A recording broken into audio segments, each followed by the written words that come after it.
All right, the Nigerian government is to investigate a video that has gone viral showing a manatee, otherwise known as a sea cow, being dragged on the streets in Delta State. Painful. Wow. Minister of State for Environment, Mrs. Sharon Ikeazor, in a tweet said the government would probe the animal abuse and described the incident as a show of shame. The Delta State government also condemned the maltreatment of the animal and threatened to prosecute those found culpable. The Federal Capital Territory Administration has also vowed to clamp down on the illegal sales of endangered wildlife products in a move perceived as a precautionary measure against the outbreak of the novel coronavirus disease.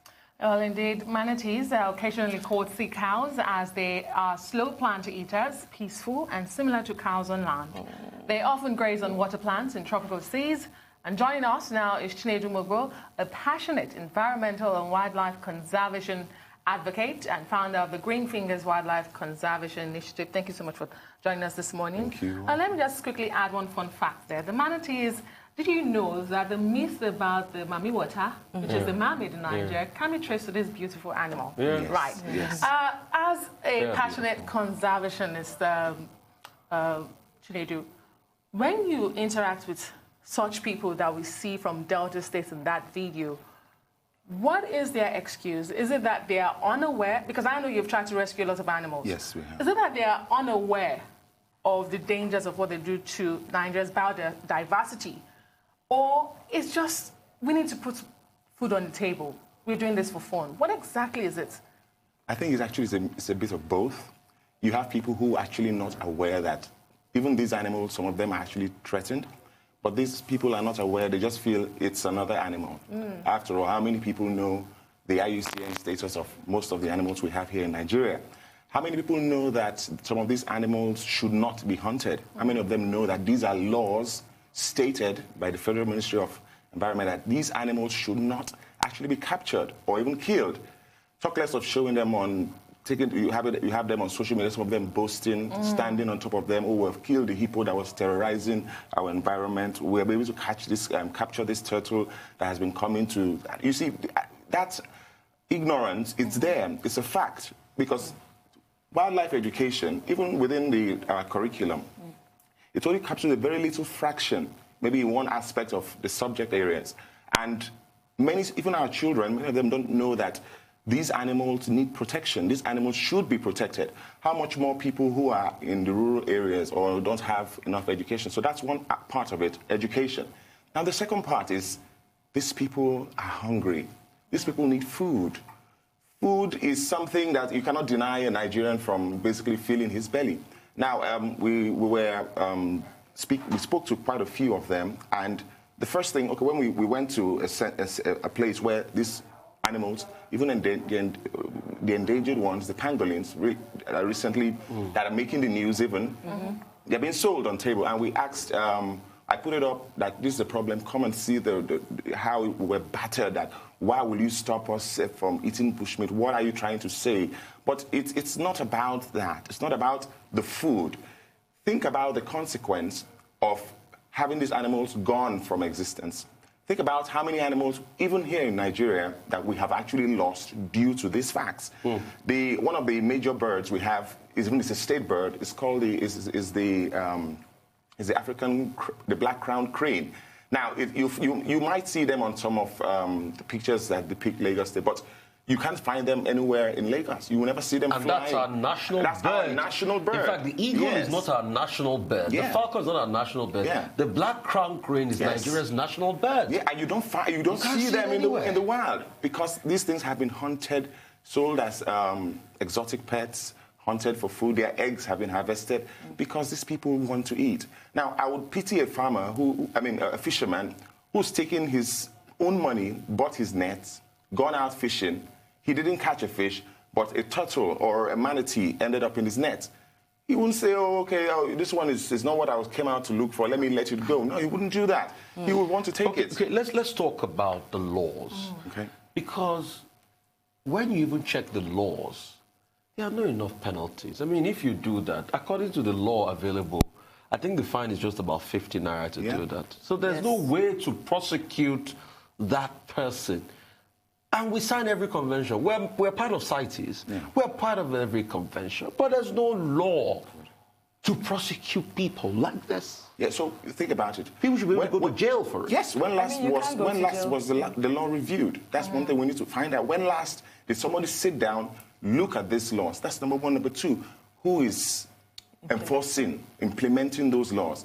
Is it at the federal level? Is it at the state level? Does the state have anything to say about it?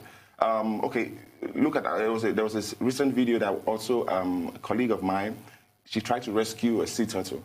But there were policemen beside where they were selling the sea turtle.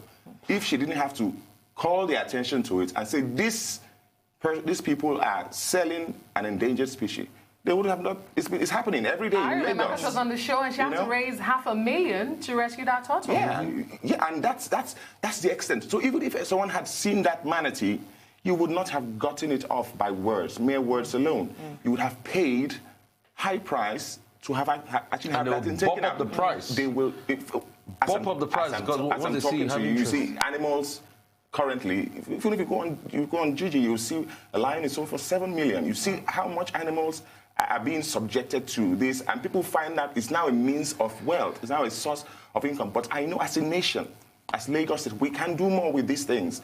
Tourism. Think about our children have never seen this. Okay, check out. You see the posts on Instablog. They called it a sea lion because they felt that was the most common thing they could refer it to. But it's actually a sea cow. But how many people know?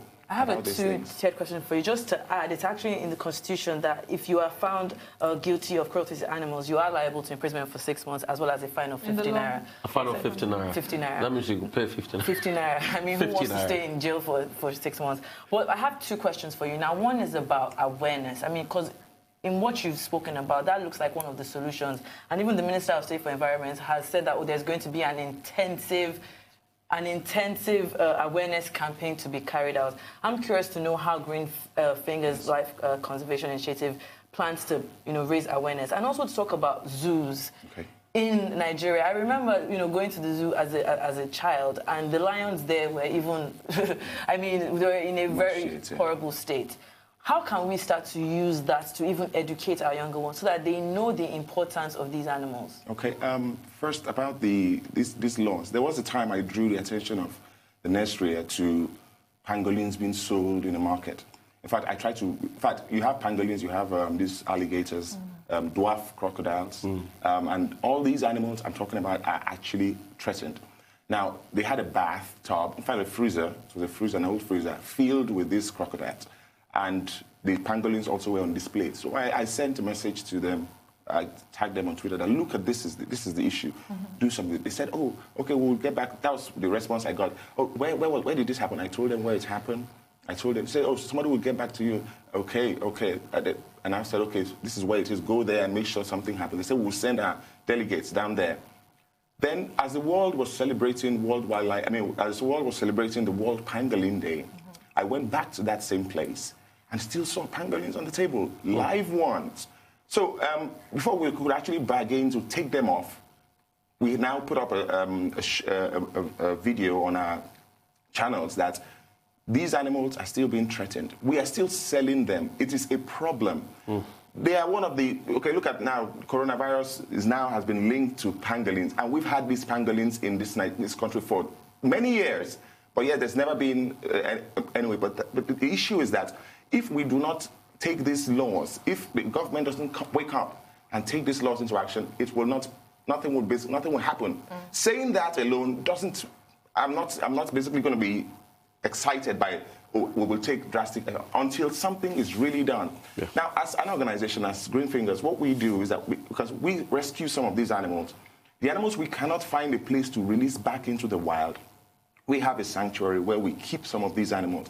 And these animals also are used to educate for the purpose of education alone.